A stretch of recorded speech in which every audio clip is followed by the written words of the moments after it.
Kulang oh. Stop filming! Para in your face yan dun sa mga backseat driver. Tapos pwede na ako lumabas dito at mga panya for my presidential run. A sports utility vehicle. Close it. I'm just talking, and if you're still watching, what the frick are you doing with your life? Okay guys, so for today's video, we'll be reviewing the 2023 Subaru Forester 2.0 ISES. So it's a bit dirty kasi kakatapos lang ng ulan, but let's do a quick walk around before it rains again. So let's go! So for the front fascia, we have an LED headlight going on over here, and then we have a 3-stripe chrome fog lamp design. And I love the mix of materials. So there's piano black in front, there's also matte blacks, and brushed metal look over here. Super cute! So the Forester's a really big boy. This is what it looks like from the side. We have a nice roof rail going on over here. Power fold side mirrors. Now, I like this brushed metal. And then repeater, very cute. And of course, our eyesight, our 360 camera. For the wheels, we have 18s wrapped in 225/55 18s na tires. Big boy. Okay, moving to the back. Here's what it looks like. And we have the crab claw-looking taillight, super cute. So that's pretty much it for the outside. Let's check out the inside. So for this one, it's keyless. You just have to put your hand on the door handle, and then your side mirror is gonna go out, and it's unlocked. Okay. Starting from the door, yeah, and we have our memory seat control over here. Our window and mirror controls are over here. We have a bottle holder and a cubby. Ayan, so going inside, our Subaru eyesight buttons are over here. So I super appreciate the setup kasi they're physical buttons for our driving aids. So you don't really need to go deep inside your infotainment system to turn on and off certain features of your driving aids. So that's super nice. Okay, let's start the car. So our power buttons over here. Look, here's our start sequence. A nicely sized steering wheel. The adaptive ACC buttons are over here, and then this is for our infotainment. And then I love how our drive modes are over here. And what makes it special na it's on the wheel, kasi usually diba our drive modes you have to go in here and like a knob or a button. So dito it's on the wheel, so while you're driving, say oops, I need to go SI mode, and you just click it. Okay, moving here, we have the 2-screen setup, so our infotainment and our info screens over there. So this is the info part and the tainment part actually. Okay, I just want to show this cute bit. I'm gonna press on the brakes and look, it's gonna turn on the brake lights in the little animation or little model. I'm gonna turn on our headlights. If I signal, it's also gonna do that. Wala lang, cute lang. Tuwang-tuwa pa rin ako dito. So ayun, this is really the info part. Let's move on to the tainment. So here we have Apple CarPlay and Android Auto. And what's also nice is this is where you display your 360 camera stuff. So the buttons over here, here's the button. So the 360 is really very useful, lalo na this car is a big boy. Okay, going downwards, ayan, again, our aircon controls. I also want to point out ang sleek ng hazard button. It's so cute. It's not hindi madaling makita, but it's well integrated na hindi siya parang big round button or whatever. It looks good. Okay, moving downwards, we have a 2.4 amp power socket over here, and then we have a USB input. So this is for your Apple CarPlay, Android Auto. And then this little cubby over here for small things. I say small things kasi yung cellphone natin, hindi siya kasha. Yeah, it doesn't. Well, you can do that. If you do this, hindi naman siya tatama sa park. So, I guess okay lang. Or you can put your phone over here. Oh, wait, it doesn't fit also. Okay, dyan ka muna kasi you're useless in this review. Okay, so for our shifter, it's just the basic dire-diretso. It's not gated. And then, there's no plus minus. So, it's really just the paddle shifters for this one. So, our parking button then is nicely placed over here. Ayan, actually, ang ganda ng placement niya. And then we have AVH here, so this is vehicle hold.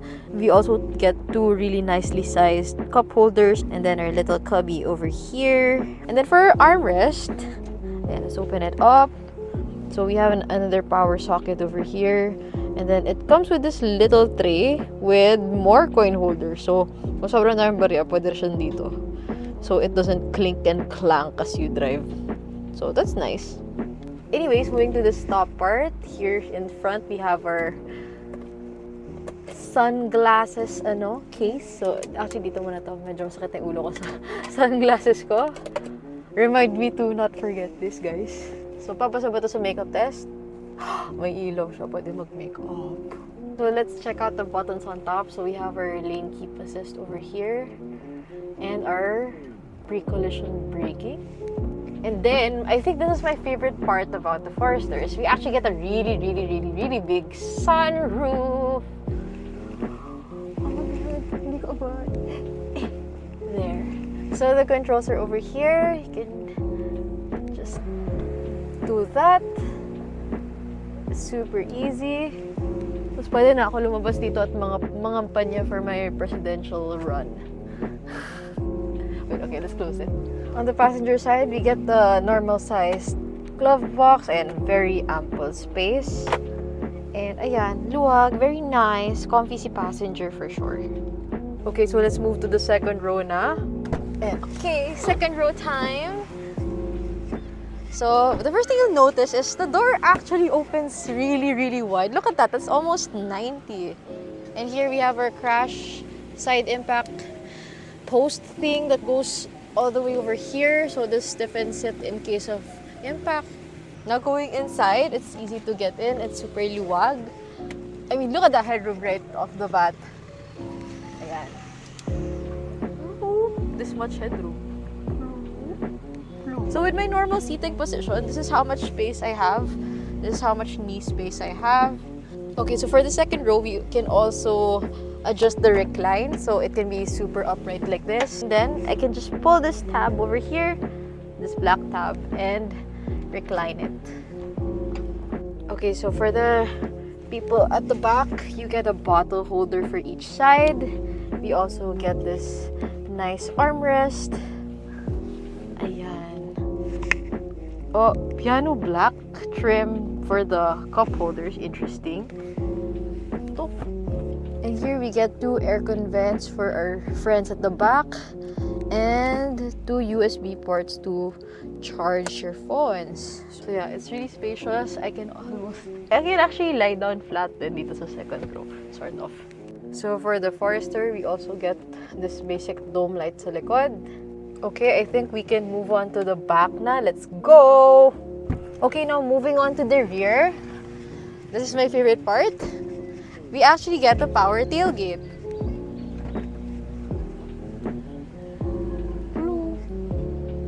Ay, dami kong basura. Taga lang clear muna natin. Stop filming! Okay, now with all the basura gone, look at how much space we have. Okay, so chini for scale. Ayan. Okay, maybe 3 of me sitting like this, hanging out. Yes. Oh, I also love how there's not much of a lift, so you can really tambay here. There's a lot of headroom. Walang tatamaan yung ulo ko this time, unlike that time. I could slide inside. Wow. Also, I just want to note na this is the first time na I had to sit down on the trunk, na I had to really prop myself up kasi ang tangkad nga ng car. So, I forgot to mention, look at that ground clearance kanina sa side of the car. But yeah, there's a lot of ground clearance for this car. Okay, and then let's look at the compartments muna. So down here, we get this cover and our tools are nasa ilalim pa nito and our spare tire. So it's nice kasi our spare tire is deep inside that pa. And you have this foam thing and you can put a lot of abubot pa here or tools. Actually, parang hindi ka na may hiwalay na toolbox. Pwede mo nang lagay dito sa tray na to. So that's nice. As for hooks to secure your stuff in, the Forester has more hooks than my YouTube video. So if you want to sabit your stuff, we have how many hooks over here? We have 1, 2, 3, 4, 5, 6, 7, 8, 9, 10. Daming hooks! So I like this part kasi kapag puno na talaga to, pwede pa tayo magsabit ng stuff here. So that's really convenient. Ay, oh my god, wait lang guys. Meron pa pala isa dito! Ayan, ito si 11 or 11th hook.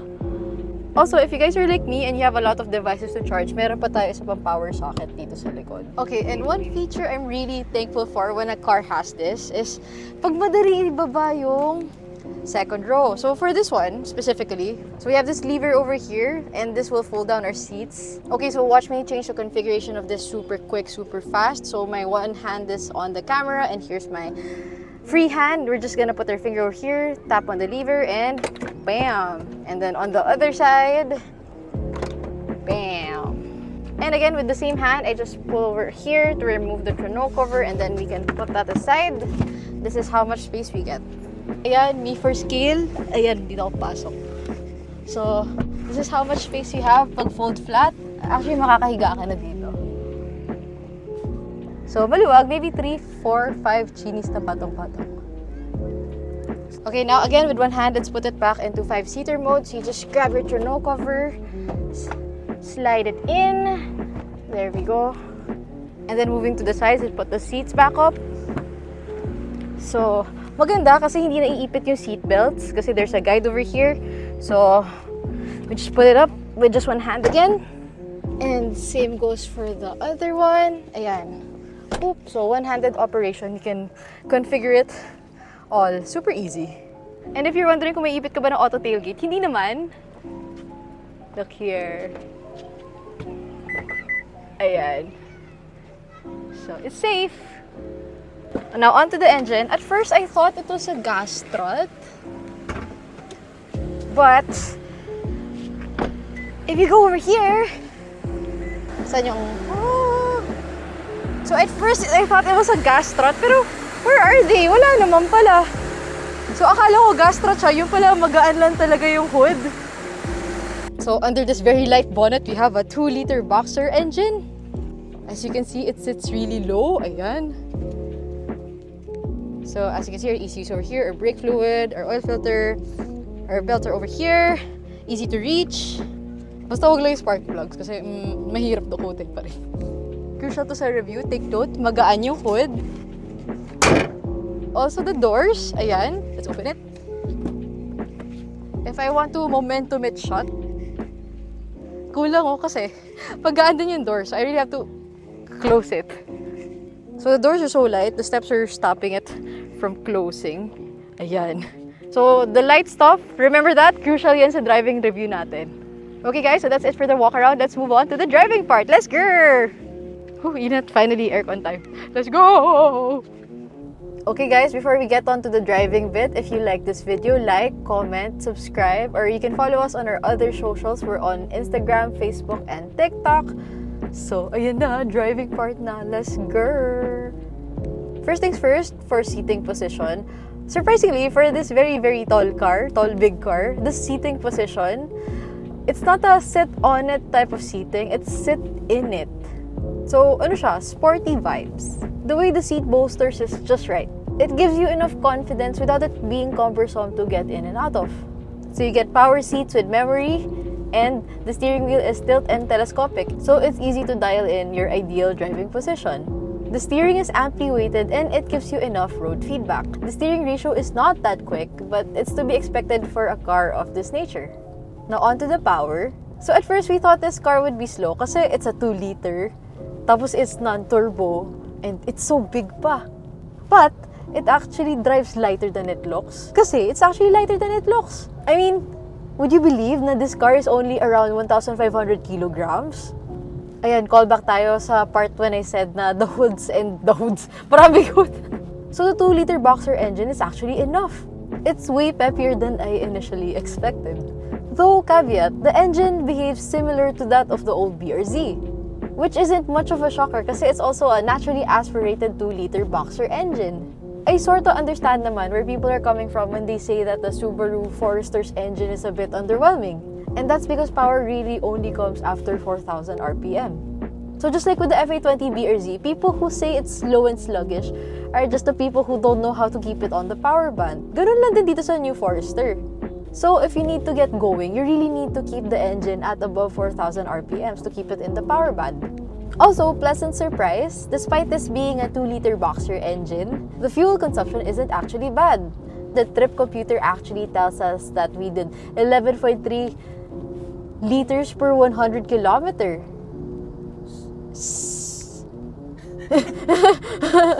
And that's mostly city traffic. And guys, at that, pinapatay ko pa yung start-stop kasi medyo nailang ako personally. So imagine if I didn't turn that off, mas tipid pa siya. So yun, not bad at all. Pwedeng i-daily. Guys, parang mas tipid pa to sa EK hatch ko ah. The EK does 7 point something. Now on to the CVT transmission. It's textbook good, nothing to complain about. It's quick shifting and responsive. And it's a good thing na it comes with paddle shifters. So it makes it really easy to keep it in the power band, lalo na when you really need to get going. So, you know, this is really nice to have. So, you have your X mode stuff over here. So, if you push it down, it's gonna be normal. If you turn it to the right, it's snow mud. And then if you turn the knob to the left, you get snow dirt. So, ayan, hindi natin na-try kasi city girl ang lola nyo. So, it's nice to know na I can go adventuring when I need to, na the Forester has these modes. You know one random favorite thing I like about the Forester? Or actually all Subaru, sa WRX ko siya una na experience is yung itong blind spot monitoring niya. It's here inside, so ang dali niya makita sa peripheral mo. So I really appreciate that. Para in your face yan dun sa mga backseat driver na, ba't di ka pa, nagsisignal or what?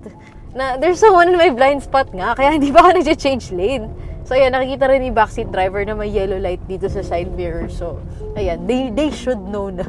So, moving on to something that actually really surprised me, and it's performing above expectation, is actually the Forester suspension. If I were to dum-dum describe it, it's soft stiff? Does that make sense? So, your springs are actually soft, but your shock absorbers, they're actually kind of sport-tuned. So, kind of stiff. One of the things that we don't actually mention when we review cars, like, it's not really an issue. Like, sobrang not at all an issue. This is just a nitpick because I prefer driving dynamics over comfort. Most of the cars that we reviewed are slightly underdamped at the rebound area. So, yung effect ng underdampness na gano'n is that at higher speeds, lalo na yung kunyari sa NLEX, yung gumaganon-ganon na bridges, the car feels floaty and unstable. I'm happy to report that the Forester is actually very, very adequately damped. So that's not a thing for this car. So the Forester is really stable even at higher speeds in road undulations like in EDSA or Katip or the bridges sa NLEX. So it's very confident at high speeds. Yun lang, medyo ramdam mo lang talaga yung mga bumps. But since the springs are soft, hindi naman siya masakit. I really enjoy driving with this suspension. I really prefer this over the underdamped cars that we've driven. As for the brakes, they're good, they're there, ample, modern, good feel. And again, since it's a Subaru, a modern Subaru, my favorite part of this car is actually the Subaru EyeSight. So this is EyeSight 4.0, and my favorite thing is actually the adaptive cruise control with low speed follow. So it really lessens the pagod kasi you can just set it here, and then it follows the car in front of you. So hindi ka kailangan mag-gas brake sa EDSA. You can just let the car do it by itself. And since tamad na ako mag-film, I'll just show you the one where we used it sa WRX kasi it's the same thing.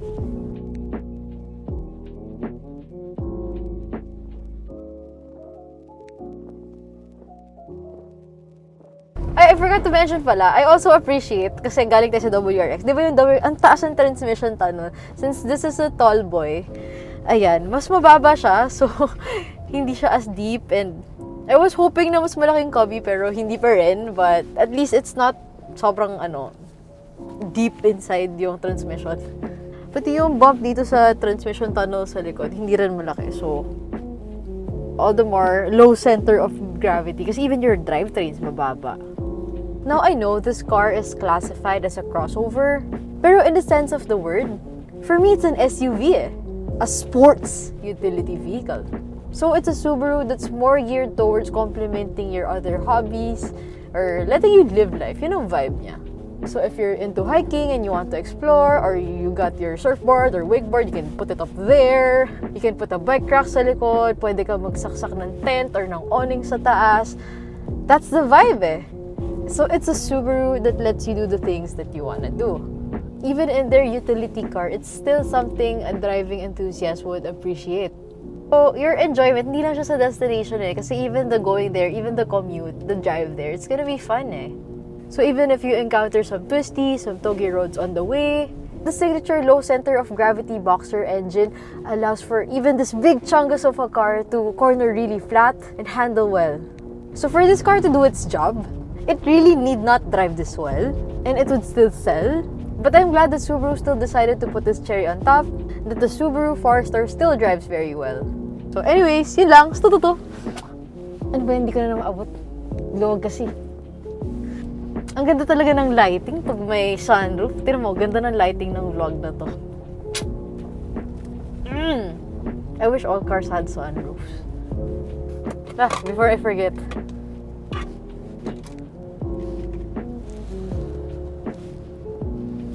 Alright, rock and roll.